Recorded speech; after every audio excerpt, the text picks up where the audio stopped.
女人正在收衣服，却在丈夫的口袋里掏出了女儿的内裤。她急忙跑进屋内，又看到女儿在镜子前把自己的脸涂得乱七八糟。 나도 아버지한테 사랑받으려고? 女人大惊失色，想要纠正女儿这种扭曲的思想。丈夫此时刚好从外面回来，抬脚就将女人踹倒在地。眼见丈夫将女儿抱在怀里，手还在向下移动，女人站起身，到外面拿起镰刀，想除掉这禽兽不如的男人。可她不想伤害到女儿，于是只能忍气吞声，转身去找自己的闺蜜求助。女人名叫福南，从小就在这座岛上生活。可婚后，丈夫对她非打即骂，家里的小叔子也能随便欺负她。看着福南的狼狈模样，海源很是心疼。福南也希望海源能够帮助自己逃离苦海，便将丈夫的禽兽行径如实相告。然而海源却并不相信。 그게 말이 된다고 생각하니?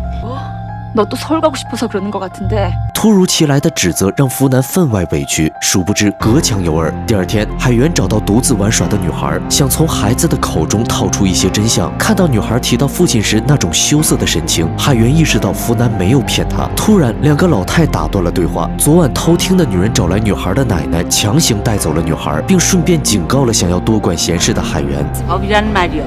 사람이 사는 환경에 따라 달라지는 것이. 그러고 목남이 갸가 거짓말을 원치 잘이요. 另一边，福南趁着丈夫睡觉，偷偷拿了些钱，趁着天蒙蒙亮，抱起女儿就要逃离这座岛。可是船家也是这座岛上的村民，他故意拖延时间，直到福南的丈夫赶来，将母女俩一并抓回去。其余的村民都过来看热闹。福南生怕残暴的丈夫伤害到女儿，随即抓起一块石头就要向前扔去。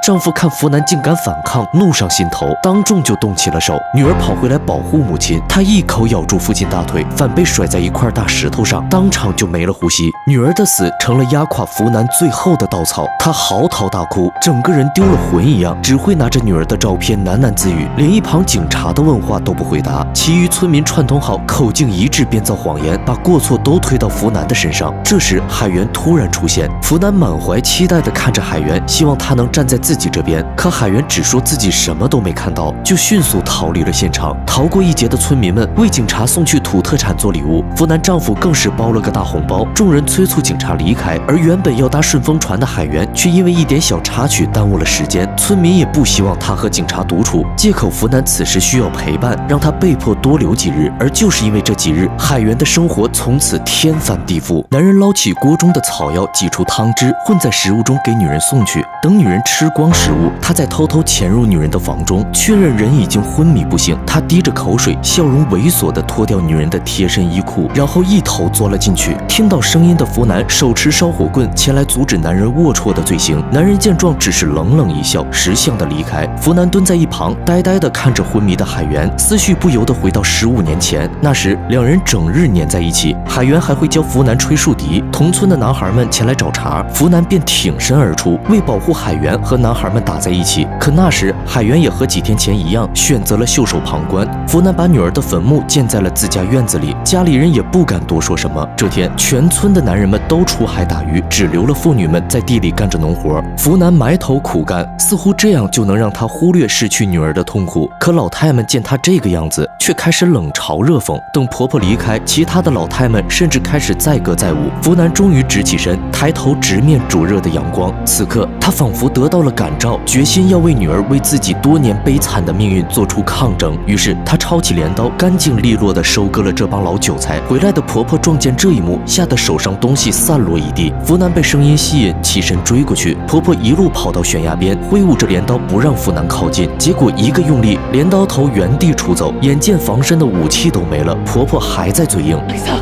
꼼짝 말고 있거라. 남자들을 데리고 올 텐께. 说着，她一跃而下，企图跳海逃生。此时，男人们也回到岛上，福南也终于可以开始对丈夫进行最后的复仇。女人拽住男人的头发，抬起镰刀勾住脖子，一个用力，鲜血溅到女人脸上，但她没有松手，而是继续握紧刀柄，直到把男人的头颅完整割下。福南继续埋伏在此，等待丈夫出现。两个男人发现头顶的人头，吓得不知所措。福南一点点靠近。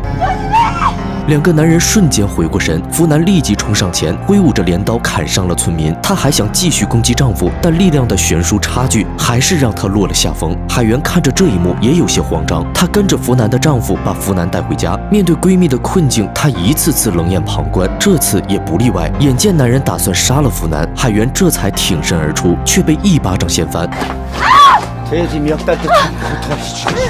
然而这时福南却态度一转，她谄媚似的舔上刀刃，慢慢含住丈夫的手指。男人震惊之余，脸上还多了一丝享受。突然福南合紧牙关，死死咬住不肯松口，硬生生要将手指扯断。男人重拳出击，进屋想抄起斧子，可斧子紧紧嵌在木桩里。福南趁此机会用嘴叼起短刀，起身向前，直直插入丈夫的身体。她这才有空逃脱束缚，继续劈砍丈夫泄愤。负伤的村民此时回到家中，呆愣许久的海源这才回过神，立即推着人去往海边登船逃命。在海源的催促下，船终于启动，可两人都忘了解开固定绳。就在这时，福南已经追了过来，海源毫不犹豫地扔下男人，男人挣扎着想要上船，却被螺旋桨卷入船底，当场毙命。海源本以为自己已经逃出升天，可船上异常的血迹引起了警方注意，海源因此被看管起来。此时的他正被噩梦缠身，当初福南女儿死亡时，他就站在不远处目睹了一切，可他不想惹事，于是并没有站出来为福南说话。等他睁开眼，福南竟出现在眼前。